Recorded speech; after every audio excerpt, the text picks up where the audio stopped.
qu'on apprend les bêtises. C'est à l'école de Blagalagala qu'on apprend les bêtises. Le grand C'est qui chante là? C'est qui? Hein, Daniel? J'ai pas fait attention, je pensais à autre chose. Henri Dess. Alors attends. Vous pensiez à quoi? Oh, bah je vous le dis pas.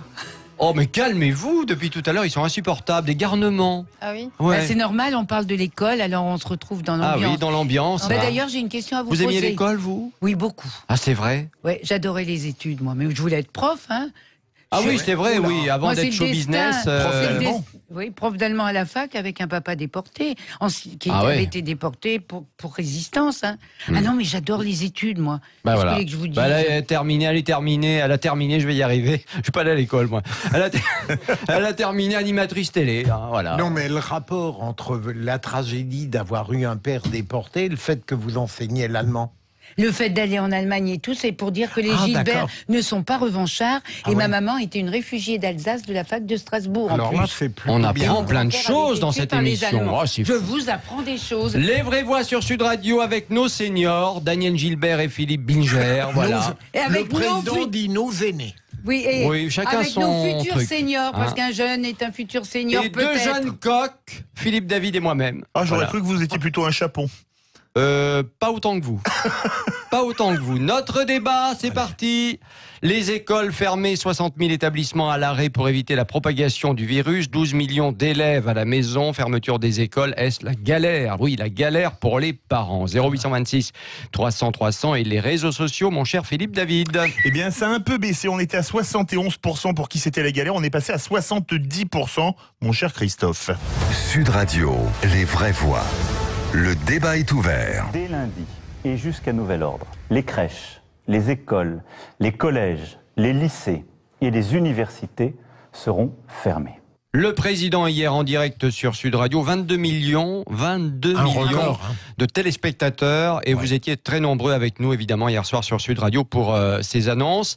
Avec nous pour débattre Elisabeth Loire, professeure des écoles, merci beaucoup d'être avec nous et d'être venue nous voir sur Sud Radio en tout cas. Tout va bien, pas de coronavirus Pour l'instant, tout va bien. Bon. Jusque-là, tout va bien. Non, parce qu'on dit, tant on dit mieux. que les enfants sont porteurs, etc. Donc attention, inquiétude. Et puis vous, C'est on un vous peu voit, la- on se dit, oh là là, bah, elle va bien. Hein. Non, mais Ah c'est ouais, vrai. ça va, pour l'instant, tout va bien. Beaucoup C'est- d'allure lorsqu'elle est Une entrée. grande allure, très belle allure, oui, absolument. Vraiment, Au téléphone, Rodrigo Arenas, co-président de la FCPE. On commence avec vous, Elisabeth Loire. Racontez-nous comment vont se passer les cours à distance avec les enfants. Qu'est-ce que vous allez mettre en place à partir de lundi?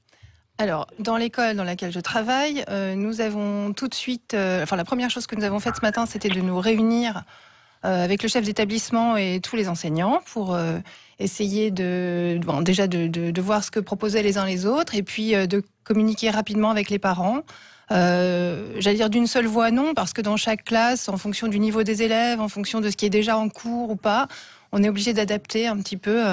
à la fois la communication, le contenu, etc. Alors moi j'ai des grands, entre guillemets, j'ai des CM2. Ouais. Voilà. Donc ça j'ai va se passer comment lundi Alors alors j'ai créé une messagerie dédiée, Oui. de laquelle j'enverrai les cours que j'avais prévu de faire la semaine prochaine, les exercices Donc envoie par mail par alors. mail, D'accord. les ça, c'est exercices, les corriger le cas échéant. Oui. Bon, quand c'est une dictée et que c'est les parents qui font la dictée, j'ai pas besoin d'envoyer un corrigé en plus. Hein, mais, Donc voilà. c'est les parents qui vont... Alors, attendez, ça se discute, hein. Non, mais c'est intéressant parce que ça veut dire quand même que, par Ah, rapport c'est à ce que vous dites, ça a l'air un peu complexe quand même. Pardon, hein, mais Alors- envoyer par mail les cours, les parents qui vont devoir aller sur les boîtes mail, Oui. qui vont devoir imprimer, qui vont devoir distribuer aux gamins, Oui. qui vont devoir faire la dictée à la place de C'est-à-dire que là- l'institutrice. Là, il y a une forme de...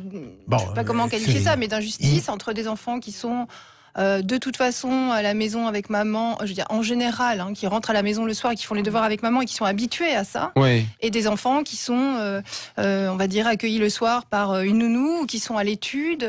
Plus et qui, livrés, plus c'est ça. livrés à eux-mêmes, Donc, quoi. effectivement, il y aura une différence de traitement, c'est sûr. Eh bien, ça Maintenant, peut avoir des conséquences surtout, c'est ça qui il est faut faire embêtant. confiance, je crois. Il faut faire confiance aux communautés éducatives. Ouais. On se connaît bien. Enfin, j'imagine que c'est un peu pareil dans toutes les écoles, évidemment.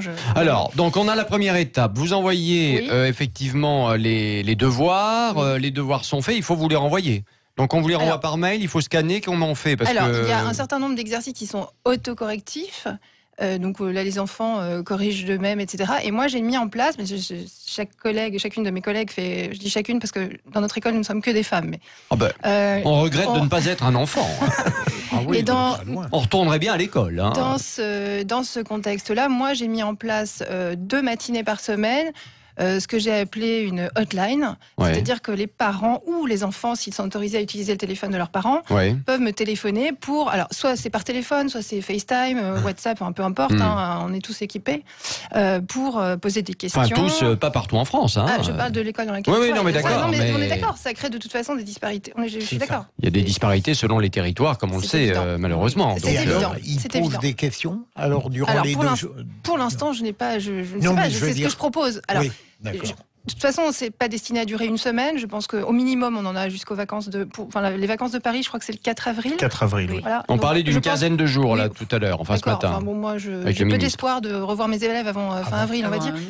Oui, avant fin avril, avant la fin des vacances. Donc, de toute façon, on ajustera ça. Encore une fois, c'est enseigner, c'est surtout un métier de gens très indépendants, très libres et très créatifs. Donc, on va trouver des moyens de.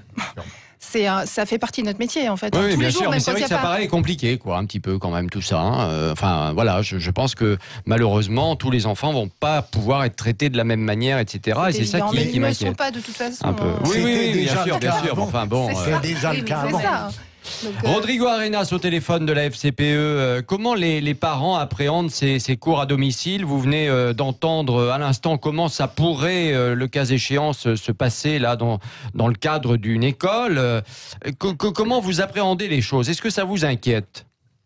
Déjà, en entendant votre invité qui est enseignante, ça nous c'est très inquiétant parce que ça va être en fait un peu la débrouille qui va être le maître mot et les parents ne sont pas des enseignants. Enseignant, Ouais. c'est un métier et en l'occurrence, il ne s'agirait pas d'imaginer que les parents viendraient se substituer aux enseignants, notamment par rapport aux apprentissages que d'ailleurs ils n'ont pas forcément tous de façon égale. C'est vrai. De la même façon qu'un parent n'est pas médecin, un parent n'est pas enseignant et qu'il faut respecter aussi les métiers des gens.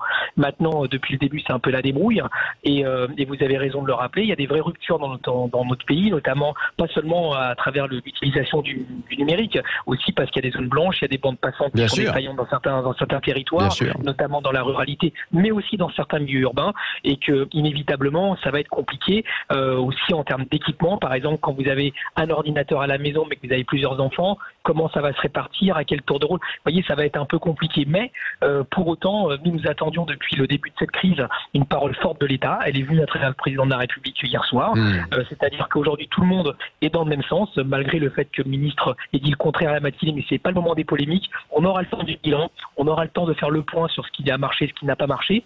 Mais force est de constater que au niveau des outils coopératifs qui permettent aux gens de travailler ensemble sur le numérique, la France est en retard.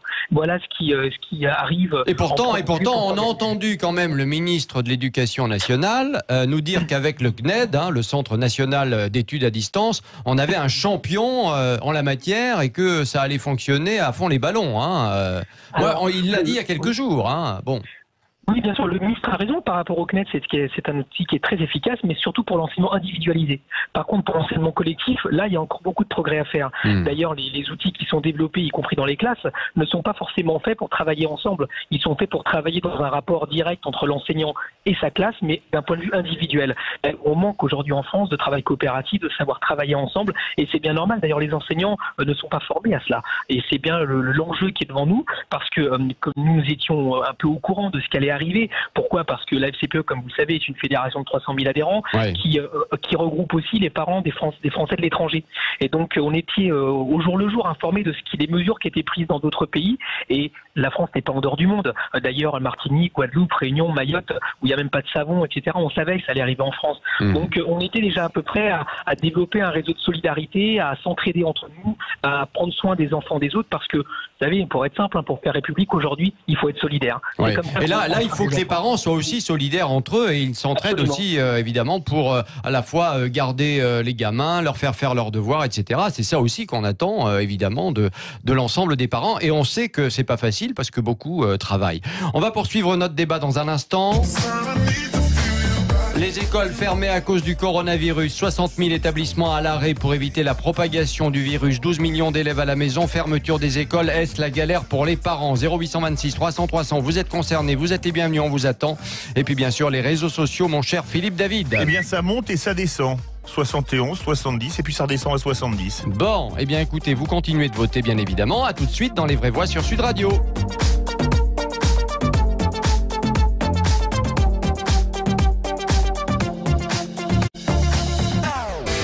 Les vraies voix Sud Radio. Christophe Bordet. Donne-moi ta main et prends la mienne. La cloche a sonné. Ça rappelle des souvenirs. Surtout à Daniel Gilbert. Je ne répondrai pas à ces insultes déguisées. Ça Mais c'est n'est pas plus une insulte possible. déguisée. C'est ça le problème. Non, je rigole. Non, mais ça me rappelle aussi. Évidemment, ça rappelle les souvenirs. Bah, bien sûr, et ça me rappelle de plein très de bons Français souvenirs. qui nous écoutent. Mais moi, je renie pas les souvenirs. Simplement, je me plonge pas dedans. Je fais partie de la nostalgie, mais je ne suis pas nostalgique. Oh, c'est beau. Oh, c'est beau. Voilà. Oh, c'est Je beau. fais partie de Fallait la que je fasse ma nostalgie. déclaration. Oh, c'est philosophique, hein. Ouais. Oui, oh, ça va. Bon, on arrête de se moquer de Daniel Gilbert. Oui, ça les fait vraies plaisir. voix sur Sud Radio avec notre débat. Les écoles fermées à cause du coronavirus, 60 000 établissements à l'arrêt pour éviter la propagation du virus, 12 millions d'élèves à la maison, fermeture des écoles. Est-ce la galère pour les parents? Vous êtes parents, on vous attend. 0826 300 300 et bien sûr les réseaux sociaux. Mon cher Philippe David. Et toujours 70% pensent que oui, c'est la galère pour les parents. Toujours avec nous, Elisabeth Loire, professeure des écoles, et au téléphone, Rodrigo Arenas, coprésident de la FCPE. Et puis alors, une mère de famille qu'on connaît bien sur Sud Radio, qui est avec nous également, c'est Christine Bouillot, notre correspondante à Toulouse. Salut Christine. Bonsoir les amis. Alors Bonsoir. Christine, Bonsoir. Christine, c'est une maman heureuse parce qu'elle a 3 beaux garçons, voilà, tout simplement. Et l'un d'entre eux est un peu coincé en Espagne en ce moment. Comment ça se passe pour lui, Christine?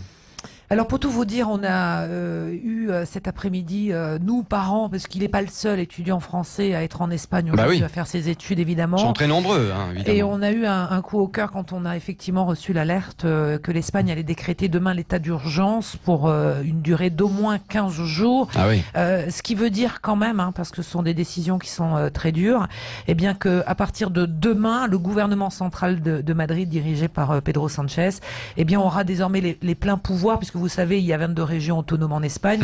Chacune gère notamment les questions de santé et les questions d'éducation.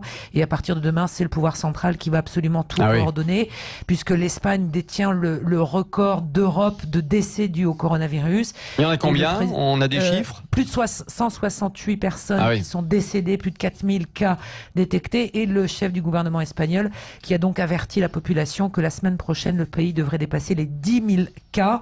Alors pour votre fils, ça se passe comment? Parce qu'il est étudiant donc en Espagne. Voilà, donc cet état d'urgence, pourquoi ça a donné des sueurs froides à nous autres, les parents, et puis à ces étudiants étrangers aussi, sont sans doute, mais aussi aux Espagnols également, c'est que à partir de demain, tout déplacement sera limité, il y aura des restrictions pour tout ce qui est alimentation, il y aura des tickets de rationnement comme en temps de guerre.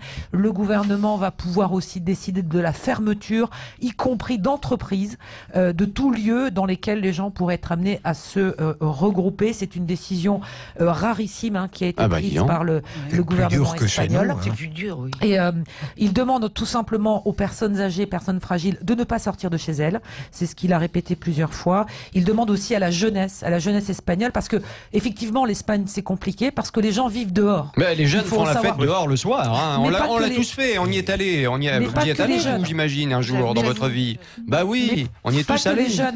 Pas que les jeunes en Espagne. C'est un mode de vie. On sort le soir très tard, on se retrouve au café. Et donc là, il va y avoir des fermetures. Il y a plusieurs régions donc qui ont aussi décidé de restreindre les déplacements. Les rassemblements le soir. Absolument. Alors, le chef du gouvernement espagnol a terminé par cette phrase, et je voudrais vous la donner. Il a dit aux Espagnols: messieurs, dames, l'héroïsme aujourd'hui consiste à se laver les mains, à se protéger pour protéger les autres et se protéger soi-même. Voilà comment il a terminé son C'est bien, allocution. très bien. Et je trouve qu'effectivement, ça donne tout son sens. Il faut savoir que c'est juste de l'autre côté de notre frontière et que c'est un pays aujourd'hui qui est effectivement de 40 millions d'habitants, qui est dans une situation à peu près comparable à la Et nôtre. le virus n'a pas de frontières, on le rappelle quand même. Le virus, on le rappelle, n'a pas de frontières. Merci beaucoup, ma chère Christine. On vous souhaite bon courage. Si on peut faire quelque chose pour vous aider, pour que ce gamin rentre en France et du côté de Toulouse où vous êtes, évidemment, n'hésitez pas. Voilà, on peut vous donner un petit coup de main depuis les studios de Sud Radio. Daniel, vous vouliez dire un mot ? Oui, je voulais dire un mot, s'il vous plaît. Je voulais m'adresser aux personnes qui savent tout, comme vous trois. Oh non, là. moi je ne sais rien. Oui. Non, je voulais, parce que dans les 12 millions, il n'y a pas que des petits qu'il faut aider à travailler. Les étudiants, ils vont travailler tout seuls. Et puis même dans les grandes classes, les premières, ils vont travailler tout seuls. Et moi, je me disais aussi que peut-être certains étudiants pouvaient venir pour aider des enfants. Ça va se faire, oui. C'est ça la Ça se fait en médecine dans les hôpitaux, oui. Parce que moi, je sais il que je faudrait donnais pas des... qu'il me demande de corriger en maths. Vous pourriez donner des cours d'allemand, vous. Non, mais moi, c'est trop loin. Mais quand j'étais étudiante, effectivement, je donnais des cours particuliers. Bah voilà. Il gère des cours de droit, il pourrait. Ah non, droit. Ah oui, non, un peu de droit. Trop tordu pour Vous ça. êtes trop à droite déjà, à mon avis. Bon, des cours de droit, je suis trop tordu. Il sait Oh plus. non, Bon, non, très non. bien. Du mal, Rodrigo Arenas, la garde des enfants à la maison, un service de garde par région qui doit être normalement mis en œuvre. Concrètement, vous avez quelques infos là-dessus parce que ça paraît quand même un peu flou. C'est surtout pour les personnels hospitaliers et ceux qui sont censés avoir l'obligation de service public. Oui, pour les parents qui travaillent à l'hôpital, quoi. Voilà, qui travaillent à l'hôpital ou qui ont un service public comme ceux qui travaillent par exemple pour la police, pour tous ces fonctionnaires en fait qui aujourd'hui organisent notre quotidien. Heureusement qu'ils font ça, quoi. Donc voilà, on en est là et puis. Ça sera prêt lundi à votre avis, ça ou pas ? On est un peu inquiet sur l'exactitude de la mise en œuvre. Je pense que ça va être compliqué à mettre en œuvre. D'abord parce que les choix sont pas faits. Alors j'entendais votre auditrice dire que c'était les mamans qui gardaient. En fait, les papas aussi ont droit. Bien sûr. Les parents. C'est très conseillé. Et que quand vous êtes en télétravail, mais que vous devez aussi aider les enfants pour faire les devoirs, etc., ça va être compliqué. En fait, la mise en œuvre va être difficile. Mais on fait confiance au pragmatisme, on fait confiance à la solidarité. D'ailleurs, nous, il y a pas mal de parents qui nous interpellent à travers des mails ou des coups de fil dans notre fédération, parce qu'ils sont déjà en train de s'organiser entre eux pour faire des gardes d'enfants. Ah oui, ça c'est bien. Ça c'est bien. Dans la solidarité. Non, puis là, pas question de refiler les gamins aux grands-parents, parce que justement, on a dit qu'il fallait préserver les personnes âgées. Donc les grands-parents qui d'habitude s'occupent des gosses, là, terminé, hein. Voilà, faut surtout pas faire ça. D'ailleurs, ce sont les enfants aujourd'hui qui véhiculent la maladie. Ils n'ont pas de charge létale, mais pour autant, ils contaminent tout le monde. Donc même les parents, faut qu'ils fassent attention à pas trop les serrer trop souvent. Pendant quelques temps, pas faire trop de bisous, voire pas en faire du tout. Ça, c'est les consignes des médecins. Dur à comprendre pour un gamin, ça. C'est très difficile parce qu'on est dans une séquence où précisément pour faire face à l'angoisse, on a besoin de beaucoup d'amour et il va falloir apprendre à faire avec.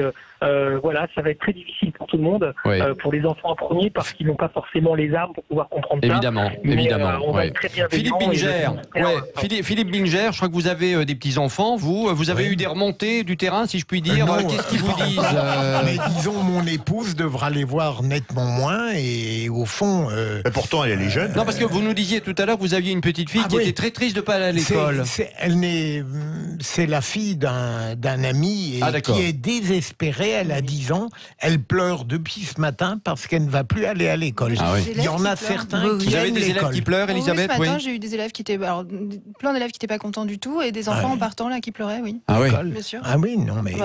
mais j'ai été heureux d'entendre Rodrigo. Ça m'a fait plaisir, pour une fois, de l'entendre à peu près approuver ce qui a été décidé hier. Ah, ça prouve, Rodrigo, que selon Binger, tu es toujours dans l'opposition au gouvernement et pour une fois... En général, il est tout passionnant. Non, mais il te taquine, tout simplement. Quand il est d'accord avec nous, je l'aime bien. Non, au contraire. Je vais même te dire que, Maître Binger, qu'on est tellement d'accord avec le président de la République que c'est ce que nous disons à la FCPE depuis le début de la crise.